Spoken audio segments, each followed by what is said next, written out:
હવે સવર્ગ સંયોજનોમાં કેટલાક અગત્યના પર્યાયો જે આપણે એ વ્યાખ્યાઓ આજે કરીશું. તો પહેલો છે સવર્ગ સ્પીસીસ કોને કહેવાય?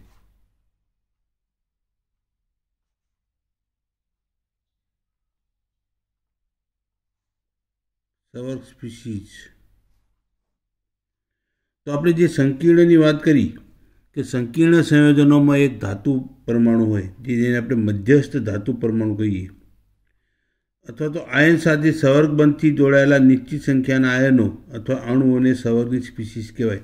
એટલે હું એક લખું, દાખલા તરીકે આપણે લખીએ કે COCl3NH3 થ્રાઇસ, આ જે છે આને સવર્ગ સ્પીસીસ કહેવાય. બરાબર? એટલે કે સંકીર્ણ સ્પીસીસ એટલે આયન હોય અથવા તો આખું અણુ પણ હોઈ શકે એમ. તો આની અંદર કોબાલ્ટ +3 છે. બરાબર? તો આમાં CO+3 આયન, ધાતુ આયન, જેને આપણે મધ્યસ્થ અથવા કેન્દ્રસ્થ ધાતુ આયન કહીએ છીએ, એની સાથે 3 NH3 જોડાયેલા છે અણુ. બરાબર? આ અણુ છે. એની સાથે 3 Cl-1 આયનો જોડાયેલા છે. તો આ 6 આયનોથી ઘેરાયેલો છે આ. બરાબર? તો COCl આને જે છે સમગ્ર જૂથનો સવર્ગ સ્પીસીસ, તો આને સવર્ગ સ્પીસીસ કહેવાય. બરાબર? બીજું ઉદાહરણ લઈએ તો K3FeCN6. તો આમાં આ કેન્દ્રસ્થ ધાતુ પરમાણુ કેટલા 6 CN થી ઘેરાયેલો છે, તો આને સવર્ગ સ્પીસીસ કહેવાય. બરાબર? પોટેશિયમ એમાં ના આવે તો આને સવર્ગ સ્પીસીસ કહેવાય. તો NiCO4 લઈએ, NiCO4 ટેટ્રાકાર્બોનિલ નિકલ 0. તો આમાં નિકલ છે એનો ઓક્સિડેશન આંક કેટલો છે? નિકલ 0. બરાબર ને? ઓક્સિડેશન આંક 0 છે અને કેટલા 4 CO થી ઘેરાયેલો છે, તો આને શું કહેવાય? સવર્ગ સ્પીસીસ કહેવાય. બરાબર? આપણે K4FeCl6 લીધો, એવો K3FeCl6 ગમે તે, એટલે આમ પણ કહી શકાય તો K4FeCl6. આમાં આ સવર્ગ સ્પીસીસમાં નહીં આવે, આ સવર્ગ સ્પીસીસમાં આવશે. તો જો આ 4 પોટેશિયમ એટલે +4, તો આનો બીજભાર કેટલો થશે? -4 થશે. CN6 તટસ્થ છે ને, આખો આ તટસ્થ છે, આનો +4 છે, પોટેશિયમ +1. 11માં જોયું આલ્કલી ધાતુ જે છે એનો ઓક્સિડેશન આંક +1, તો આ +1 તો +4, તો આ -4 થાય. તો આ જે છે આ ધાતુ આયન સાથે 6 CN જોડાય, એટલે કે 6 CN થી આ ઘેરાયેલો છે, તો આને સવર્ગ સ્પીસીસ કહેવાય. બરાબર? એ ઋણાયન હોઈ શકે અથવા તો તટસ્થ પણ હોઈ શકે, ધનાયન પણ હોઈ શકે, તો આને સવર્ગ સ્પીસીસ કહેવાય. બરાબર? એક આ. હવે બીજી વ્યાખ્યા છે મધ્યસ્થ પરમાણુ અથવા આયન. સંકીર્ણ સંયોજનમાં ધાતુ પરમાણુ અથવા તો આયન, ધાતુ પરમાણુ અથવા આયન, જો આમાં ધાતુ પરમાણુ છે, નિકલ 0 છે એટલે પરમાણુ, આમાં ધાતુ આયન છે, Fe કેટલો છે? Fe+2 આમાં આયન છે, આમાં પણ Fe+3 આયન છે. તો સંકીર્ણ સંયોજનોમાં ધાતુ પરમાણુ અથવા તો આયન કે જેની આજુબાજુ નિશ્ચિત સંખ્યામાં આયન અથવા સમૂહ એટલે કે લિગેન્ડ ચોક્કસ ભૂમિતિ આકારમાં ગોઠવણી પામેલા હોય, એટલે સવર્ગબંધથી જોડાયેલા હોય, તો કેન્દ્રસ્થ પરમાણુ અથવા આયનને મધ્યસ્થ પરમાણુ કહેવાય. તો આમાં મધ્યસ્થ પરમાણુ Fe, આમાં મધ્યસ્થ પરમાણુ Fe, આમાં નિકલ, આમાં કોબાલ્ટ મધ્યસ્થ પરમાણુ છે. બરાબર? આ મધ્યસ્થ પરમાણુ અથવા તો આયન કહેવાય. ત્રીજી અગત્યની વ્યાખ્યા છે લિગેન્ડ. ટૂંકનો તરીકે પૂછાય, લિગેન્ડનું વર્ગીકરણ કરો. અગત્યની બાબત આ સમજવા જેવી. તો લિગેન્ડનું વર્ગીકરણ, લિગેન્ડ કોને કહેવાય? તો આમ તો શું કહેવાય? એક લીટીમાં કેવું હોય તો કે આમ તો આખી વ્યાખ્યા આપી હોય તો સંકીર્ણ સંયોજનોમાં ધાતુ આયન સાથે જોડાયેલા ઋણાયન અથવા તટસ્થ અણુઓને લિગેન્ડ કહેવાય, જે ઇલેક્ટ્રોન દાતા હોય. બરાબર? તો આ એની વ્યાખ્યા કહેવાય. તો સંકીર્ણ સંયોજનોમાં મધ્યસ્થ પરમાણુ આયન સાથે, એટલે જો આ મધ્યસ્થ પરમાણુ Fe સાથે કોણ જોડાણું? CN, તો આ સાઈનો લિગેન્ડ કહેવાય. આમાં કોબાલ્ટ સાથે Cl જોડાણું અને NH3 જોડાણું, આ કૌંસની અંદર છે ને એ ધાતુ આયન લિગેન્ડ, બીજું કોઈ ન હોય, તો આ ધાતુ આયન, તો આ બાકી લિગેન્ડ છે. તો આ ઋણ છે -1, આ 0 તટસ્થ છે, તો આને આપણે શું કહીશું? આમાં આની અંદર Cl-1 છે ઋણ આયન અને NH3 તટસ્થ છે, તો આ લિગેન્ડ કહેવાય. તો લિગેન્ડ ઋણ આયન હોય અથવા તટસ્થ અણુઓ પણ હોઈ શકે, બરાબર. એ લિગેન્ડ તરીકે, એટલે કે કેન્દ્રસ્થ પરમાણુ છે સંકીર્ણમાં ધાતુ આયન સાથે જે જોડાયેલા હોય ઋણ આયન અથવા તટસ્થ અણુઓ, એને લિગેન્ડ કહેવાય. તો લિગેન્ડ જે છે એ ઇલેક્ટ્રોન યુગ્મનું દાન કરશે, એટલે કે લિગેન્ડ ઇલેક્ટ્રોન યુગ્મનું દાન કરતો હોવો જોઈએ, એટલે કે લુઈસનો કેવો કહેવાય? બેઝ કહેવાય. અને ધાતુ આયન સ્વીકારે એટલે કેવો કહેવાય? ને લુઈસનો એસિડ કહેવાય, બરાબર. હવે આપણે જોઈએ કે સાદા આયનો છે, દાખલા તરીકે Cl-1 છે, ઋણ આયનો Br-1, Cn-1, OH-1, આ બધા કેવા છે? સાદા આયનો છે, બરાબર. એટલે કે સિમ્પલ -1 -1 એવું નથી કે -1 એટલે સાદા કહેવાય. નાના અણુઓ, દાખલા તરીકે H2O, NH3, આ નાના અણુઓ છે, બરાબર. અથવા CO છે, NO છે, CO, NO, આ બધા લિગેન્ડ છે. અને મોટા તમે અણુઓ લ્યો તો ethylene ડાયામાઇન NH2 CH2 CH2 NH2 ethylene ડાયામાઇન છે, બરાબર. નાઇટ્રોજન સાથે 3 પ્રોપાઇલ જોડાયેલા હોય. અને બૃહદ અણુઓ એટલે પ્રોટીન, બરાબર. આ બધા લિગેન્ડ તરીકે વર્તી શકે. એનું વર્ગીકરણ અગત્યનું છે, એનું વર્ગીકરણ, લિગેન્ડનું વર્ગીકરણ. તો લિગેન્ડનું વર્ગીકરણ કઈ રીતે કરવામાં આવે? દંતના આધારે, એટલે કે ડેન્ટેટના આધારે. હવે તો એક જ લિગેન્ડ ધાતુ આયન સાથે એક દાતા પરમાણુ મારફતે માત્ર એક ઇલેક્ટ્રોન યુગ્મનું દાન કરી અને એક જ સહસંયોજક બંધથી જોડાતો હોય તો એને એક દંતીય કહેવાય. ઉદાહરણ તરીકે દો કે Cl છે, એક ઇલેક્ટ્રોન યુગ્મનું દાન કરશે એટલે એક દંતીય. Br એક ઇલેક્ટ્રોન યુગ્મનું દાન કરશે એટલે એક દંતીય, બરાબર. Cn એક ઇલેક્ટ્રોન યુગ્મનું દાન કરશે, OH એક ઇલેક્ટ્રોન યુગ્મનું, આ બધા કેવા કહેવાય? એક દંતીય. અને આ કેવા છે? બધા ઋણ આયન છે. એક દંતીય ઋણ લિગેન્ડ અને એક દંતીય તટસ્થ લિગેન્ડ. બે પ્રકાર વર્ગીકરણ થાય. લિગેન્ડનું વર્ગીકરણ એક દંતના આધારે અને એક દંતીયમાં ઋણ અને તટસ્થ. તો ઋણ આયન આપણે જોયા, તો ઋણમાં પછી આ એક દંતીય છે. અને તટસ્થ લિગેન્ડ જે છે એ દાખલા તરીકે NH3 છે, એક ઇલેક્ટ્રોન યુગ્મનું, એટલે કે એક પરમાણુ એક ઇલેક્ટ્રોન યુગ્મનું દાન કરશે. H2O, આમાં 2 ઇલેક્ટ્રોન યુગ્મ છે. આ 2 બોર્ડમાં પૂછાણા હતા વર્ગીકરણમાં. આ બંને એક દંતીય છે. તો આ બધા તટસ્થ અણુઓ જે છે, CO છે, NO છે, આ બધા તટસ્થ અણુઓ છે કે જે લિગેન્ડ તરીકે વર્તે છે, બરાબર. તો એક દંતીય જે છે, હવે હું તમને કહું કે જો કે નિકલની સાથે આપણે Cl જોડીએ તો એક Cl, બીજો Cl ચતુષ્ફલકીય આકારે ગોઠવાય. તો એક Cl પરમાણુ એક ઇલેક્ટ્રોન યુગ્મનું દાન કરે તો આ પરમાણુની સંખ્યા જે છે એને દંત કહેવાય. તો આને એક દંતીય કહેવાય, કેમ કે એક પરમાણુ ઇલેક્ટ્રોન યુગ્મનું એક ઇલેક્ટ્રોન યુગ્મનું દાન કરે છે એટલે એને એક દંતીય કહેવાય. તો પરમાણુની સંખ્યા છે એને દંતીય કહેવાય. તો પરમાણુ જે છે, ધારો કે આપણે H2O લઈએ, તટસ્થ છે, બરાબર. તો આપણે એમ વિચારીએ કે H2Oની અંદર ઓક્સિજન ઉપર ઇલેક્ટ્રોન યુગ્મની સંખ્યા 2 છે, તો આ દ્વિદંતીય નથી, ધ્યાન રાખજો. ઇલેક્ટ્રોન યુગ્મનું દાન કોણ કરશે? ઓક્સિજન. ઓક્સિજન કેવો છે? એક પરમાણુ છે, તો એક દંતીય કહેવાય. તો આને એક દંતીય કહેવાય, બરાબર. ઓક્સિજનની સંખ્યા કેટલી છે? એક જ છે, ભલે એની પર યુગ્મ 2 હોય. આ 2 બંધ નહીં બનાવે, એક જ બંધ બનાવશે. તો ધાતુ આયન સાથે એક બંધ બનાવશે તો એને એક દંતીય કહેવાય. તો આ બોર્ડમાં એટલા માટે પૂછ્યો, ઘણામાં ભૂલ કરી ગયા હતા કે ઓક્સિજન ઉપર 2 યુગ્મ છે તો દ્વિદંતીય ન કહેવાય. ઓક્સિજન પરમાણુ એક છે ને, આ પરમાણુ એક છે. એટલે કે લિગેન્ડનો જે પરમાણુ ધાતુ આયન સાથે ઇલેક્ટ્રોન યુગ્મનું દાન કરતો એ સંખ્યા જે છે, આ સંખ્યા એને દંત કહેવાય. તો એક દંતીય કહેવાય. તો ઓક્સિજન એક જ છે, એને એક ઇલેક્ટ્રોન યુગ્મનું દાન કરશે. તો એમાં એનાયનિક એટલે કે ઋણ લિગેન્ડ, તો એનાયનિક ઋણ લિગેન્ડ અને તટસ્થ 2 ભાગ આપણે પાડ્યા, બરાબર. તો જેમાં -1 સંયોજકતા હોય એવું ન સમજતા તમે.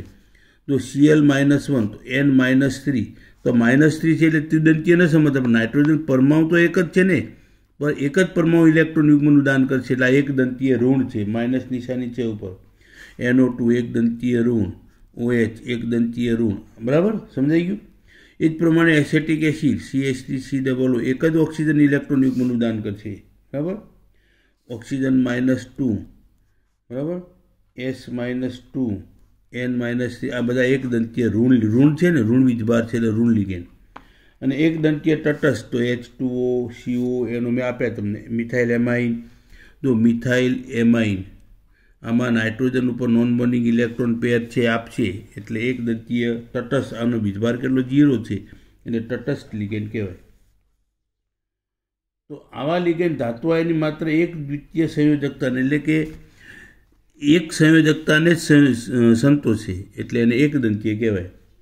હવે દ્વિદંતીય લિગેન્ડ, હવે બાકીના સમજવામાં તમને મુશ્કેલી નહીં પડે કે એક જ લિગેન્ડ ધાતુ આયન સાથે બે દાતા પરમાણુ મારફતે અલગ અલગ સ્થાનોએ કુલ 2 ઇલેક્ટ્રોન યુગ્મનું દાન કરે અને 2 સવર સહસંયોજક બંધ બનાવે તો એને દ્વિદંતીય કહેવાય. દાખલા તરીકે ઓક્ઝેલેટો છે. જો આમાં ઓક્ઝેલિક એસિડનું સૂત્ર તમને બતાવું, C=OH, આ ઓક્ઝેલિક એસિડ. એક પ્રોટોન અહીંથી ગયો, એક પ્રોટોન અહીંથી ગયો તો ઓક્ઝેલ -1 એટલે જો આનો અણુસૂત્ર શું થાય, C2O4 -2 એટલે એક આ રહ્યો અને બીજો આ રહ્યો તો બે પરમાણુ ઇલેક્ટ્રોન યુગ્મનું દાન કરશે અને ધાતુ આયન સાથે કેટલા 2 બંધ બનાવે. એ લિગેન્ડ આખો લિગેન્ડ એક છે પણ એમાં 2 પરમાણુ ઇલેક્ટ્રોન યુગ્મનું દાન કરે. આમાં એક જ કરતો એટલે એક દંતીય, આમાં 2 છે એટલે એને દ્વિદંતીય કહેવાય, બરાબર. તો ઓક્ઝેલેટો દ્વિદંતીય છે. તો અને વીજભાર કેવો -2 તો એ દ્વિદંતીય ઋણ લિગેન્ડ. હવે તમને ઉદાહરણ આપું કે આ કઈ રીતે જોડાશે. ધારો કે ક્રોમિયમ છે, ક્રોમિયમની સાથે તમારે ઓક્ઝેલેટો જોડવો હોય તો એક ઓક્ઝેલેટો જે છે એ 2 એના જે લિગેન્ડ છે એના 2 ઓક્સિજન પરમાણુ 2 ઇલેક્ટ્રોન યુગ્મનું દાન કરશે, બરાબર. અને જો એક આ -1 જોડાઈ ગયું અહીંયા તો 2 સવર્ગ બંધ બન્યા, બરાબર. 2 સવર્ગ બંધ બને તો એક લિગેન્ડ 2 બંધ બનાવ્યા, બરાબર. 2 પરમાણુ દ્વારા 2 બંધ બનાવ્યા એટલે આને દ્વિદંતીય કહેવાય. અને કેવો છે ઋણ, બરાબર. તો આનો વીજભાર -2 થશે, બરાબર. એ જ પ્રમાણે બીજો અહીંયા જોડાશે, ત્રીજો અહીંયા જોડાશે. કુલ કેટલા જોડાણા? 3. તો Cr C2O4 કેટલા? 3 જોડાણા, બરાબર. આનો વીજભાર કેટલો? +3 છે ને આનો કેટલો થશે? -6. તો આખાનો વીજભાર -3 થશે, બરાબર. તો આ બન્યો સંકીર્ણ સ્પીસીસ બન્યો, બરાબર. તો આ પ્રમાણે બનશે. તો એક લિગેન્ડ છે 2 પરમાણુ દ્વારા 2 બંધ બનાવશે એટલે કે 2 ઇલેક્ટ્રોન યુગ્મનું દાન કરશે અને આ જે બનશે દ્વિદંતીય લિગેન્ડ. તો એમાં ઓક્ઝેલેટો છે, કાર્બોનેટો છે, સલ્ફાઇટો છે, એટલે કે તમારે ઉદાહરણ આપવા પડશે. વર્ગીકરણમાં ઓછામાં ઓછું એક ઉદાહરણ તો આપવું જ પડશે. તો CO3 - 2 કાર્બોનેટો, પછી SO3 સલ્ફાઇટો અને C2O4 2 ઓક્ઝેલેટો. અને તટસ્થ લિગેન્ડ કે જે 2 પરમાણુ ઇલેક્ટ્રોન યુગ્મ આપતા હોય તટસ્થ હોય, દાખલા તરીકે CH2 NH2 અને NH2 ઇથિલિન ડાયમાઇન. તો આ ઇલેક્ટ્રોન યુગ્મનું દાન કરશે, આ દાન કરશે તો 2 બંધ બનાવશે તો દ્વિદંતીય તટસ્થ છે, વીજભાર એનો 0 છે તો દ્વિદંતીય તટસ્થ લિગેન્ડ કહેવાશે ઇથિલિન ડાયમાઇન, બરાબર. અથવા તો પ્રોપિલિન ડાયમાઇન. આ બધા કેવા થશે કે 2 નાઇટ્રોજન પરમાણુ છે, 2 નાઇટ્રોજન પરમાણુ 2 બંધ બનાવશે એટલે કે 2 ઇલેક્ટ્રોન યુગ્મ આપીને 2 બંધ બનાવશે એટલે દ્વિદંતીય. ત્રિદંતીય આ જ રીતે કે એક જ લિગેન્ડ હોય એમાં 3 પરમાણુ ધાતુ આયન સાથે 3 ઇલેક્ટ્રોન યુગ્મનું દાન કરીને 3 બંધ બનાવતા હોય તો એને ત્રિદંતીય. જો લિગેન્ડ એક જ છે, બરાબર, લિગેન્ડ એક જ છે. ધારો કે આપણે લઈએ કે નાઇટ્રોજનની સાથે હવે તો આમાં ત્રિદંતીય તમારા નથી, સીધો બહુદંતીય લખ્યો છે, બરાબર. ત્રિદંતીયનું ઉદાહરણ તમને આપી દઉં. એક ત્રિદંતીય લિગેન્ડ કોને કહેવાય? ત્રિદંતીય લિગેન્ડ. દાખલા તરીકે 3 કાર્બન છે, આની પર એક NH2, આની પર એક NH2, આની પર એક NH2, બાકીના હાઇડ્રોજન. તો આ PTN પ્રોપિલિન ટ્રાયમાઇન કહેવાય, ટૂંકમાં PTN લખાય. તો આ ઇલેક્ટ્રોન યુગ્મનું દાન કરશે, આ દાન કરશે અને આ દાન કરશે. તો કેટલા આપણને દંત મળશે? 3. ત્રિદંતીય. ત્રિદંતીય કેવો છે? તટસ્થ. તો ત્રિદંતીય તટસ્થ. ત્રિદંતીય ઋણ લિગેન્ડ તો ફોસ્ફેટો, PO4 3- આર્સેનેટો, આ ત્રિદંતીય ઋણ લિગેન્ડ છે. આ કેટલા બંધ બનાવશે? 3 બંધ બનાવશે. ફોસ્ફરસ જે છે ફોસ્ફેટો તો 3 બંધ બનાવશે, બરાબર, ધાતુ આયન સાથે. તો આને ત્રિદંતીય કેવો વીજભાર છે? ઋણ. તો ત્રિદંતીય ઋણ લિગેન્ડ કહેવાય. હવે એને પછી દ્વિદંતીય પછી બહુદંતીય નામ આપી દીધું. તો ચતુષ્દંતીય. ચતુષ્દંતીય જો આ નાઇટ્રોજનની સાથે 3 પ્રોપાઇલ જોડાયેલા હોય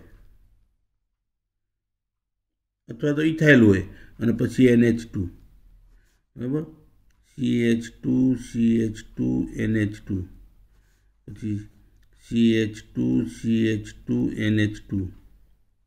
તો જો આ નાઇટ્રોજન ઉપર નોન બર્નિંગ ઇલેક્ટ્રોન પેર છે.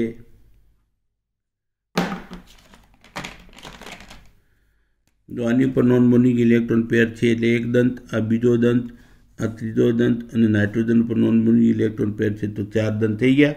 તો ચતુષ્દંતીય કહેવાય. કેવો છે? તટસ્થ. તો ચતુષ્દંતીય તટસ્થ લિગેન્ડ કહેવાય. 4 દંત છે, બરાબર. પછી બહુદંતીય બીજો છે EDTA. એનું બંધારણ 1 માર્કમાં પૂછ્યું. EDTA નું બંધારણ. પહેલાં તો એનું આખું નામ તમે જુઓ. E એટલે ઇથિલિન, D એટલે ડાયએમાઇન, T એટલે ટેટ્રા, E એટલે acetate. Ethylene diamine tetra acetate. તો ઇથિલિન એટલે 2 કાર્બન, ડાયમાઇન એટલે આ એક NH2 અને બીજો NH2, ડાયમાઇન.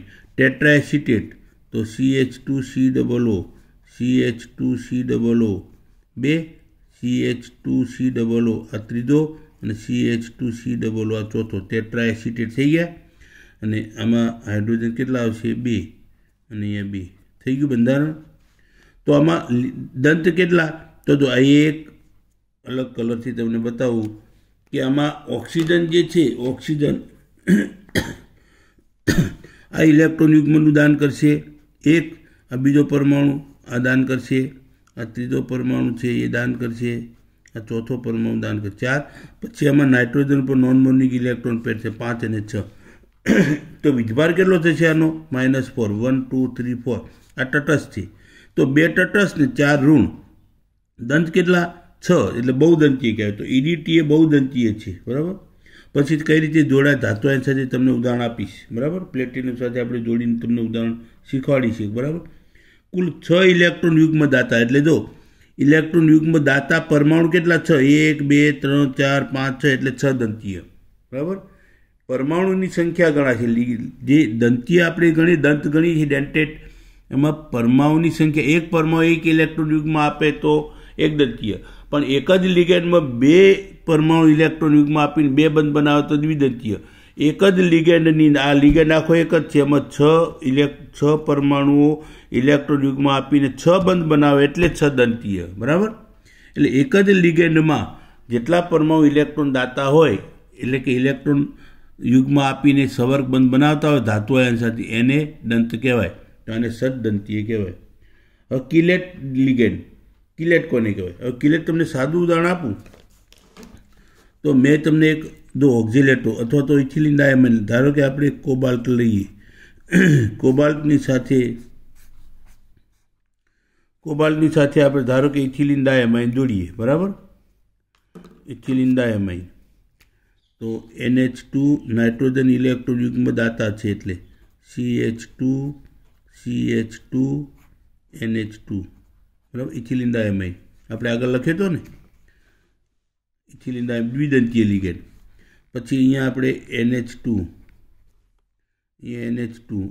બંધ કોણ બનાવશે? નાઇટ્રોજન યુગ્મ આપીને, બરાબર. અહીંયા એરો કરવો પડે. કે જે ઇલેક્ટ્રોન યુગ્મ સ્વીકારતો હોય એના તરફ એરો બતાવવો પડે. તો અહીંયા CH2 બરાબર.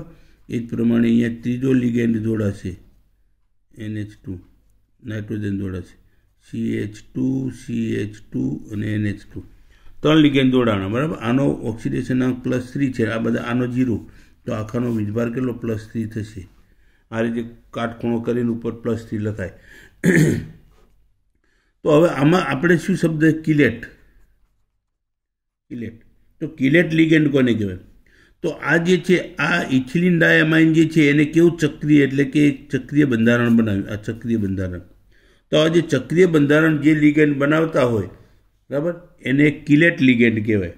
હજુ એમાં કે જ્યારે દ્વિદંતીય અથવા બહુદંતીય લિગેન્ડ અથવા બે અથવા વધારે દાતા પરમાણુને એકસાથે એકાકી ધાતુ આયનને બંધિત થઈને વલયયુક્ત બરાબર ચક્રીય સંકીર્ણ બનાવે ત્યારે તેને કિલેટ લિગેન્ડ કહેવાય. અને આ જે બન્યો એને કિલેટ કહેવાય. આને કિલેટ કહેવાય. આ લિગેન્ડને કિલેટ લિગેન્ડ કહેવાય બરાબર. આ કિલેટ બનાવે એટલે કિલેટ લિગેન્ડ. આ જે બનશે એને કિલેટ કહેવાય. તો આ કિલેટ બનશે. ચક્રીય જે સંકીર્ણ સંયોજન બનશે એને કિલેટ કહેવાય. કિલેટ શબ્દ આમ તો કરચલા ઉપરથી આવેલું છે. એટલે આમ તો કરચલો જે હોય બોલો જે આપણે કહ્યું કે હર્મિટ કરચલો છે ને, એ કરચલો જે છે એ ખોરાકને 6 જગ્યાએ 6 એના દંતો 6 દંતથી પકડે, એમ 6 દંતથી પકડે કરચલો. અને એને ચિલેટિંગ કહેવાય. એને અંગ્રેજીમાં કહેવાય ચિલેટિંગ. એના પછી કિલેટિંગ ઉપર કિલેટ શબ્દ આવ્યો બરાબર. શબ્દ એના પછી હર્મિટ કરચલા ઉપરથી આવેલો છે. એ ખોરાક પકડવાની પદ્ધતિ છે એને ચિલેટિંગ કહેવાય. એના પછી કિલેટ એટલે આને 6 દંત ભરાવ્યા બરાબર ધાતુ આયન સાથે, એટલે એને સદદંતીય કહેવાય. તો આ કિલેટ બનશે. તો આને કિલેટ લિગેન્ડ કહેવાય. ઉભયદંતીય લિગેન્ડ. ઉભયદંતીય લિગેન્ડ જે કેટલાક લિગેન્ડ બે જુદા જુદા ઇલેક્ટ્રોન યુગ્મ દાતા પરમાણુ ધરાવે અને તેઓ બે પૈકી કોઈ એક સમયે એક દાતા પરમાણુ વડે ધાતુ આયન સાથે જોડાય. તો હવે એમાં આપણે લઈએ NO2, એક NO2 -1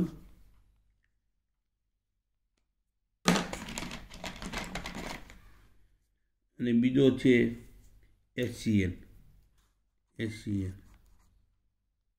-1 બરાબર. આ જે છે ઉભયદંતી લિગેન્ડ કહેવાય. ઉભયદંતી. હવે આપણે શું કહેવાય કે ઉભયગુણી, ઉભયજીવી. એસિડને બે તો ઉભયગુણી હોય, ડેટકો તો ઉભયજીવી છે, રાણા ટાઈગરીના ઉભયજીવી છે કહીએ છીએ ને આપણે. તો ઉભયદંતી. તો આમાં જે છે NO2 જે છે ઋણાયન NO2 આનું બંધારણ તમે જુઓ.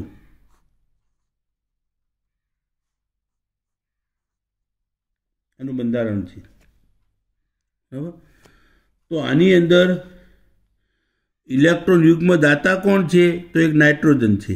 એ કાર્ય ઇલેક્ટ્રોન યુગ્મ દાતા નાઇટ્રોજન છે.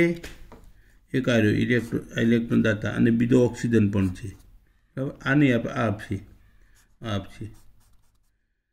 તો બે દાતા છે.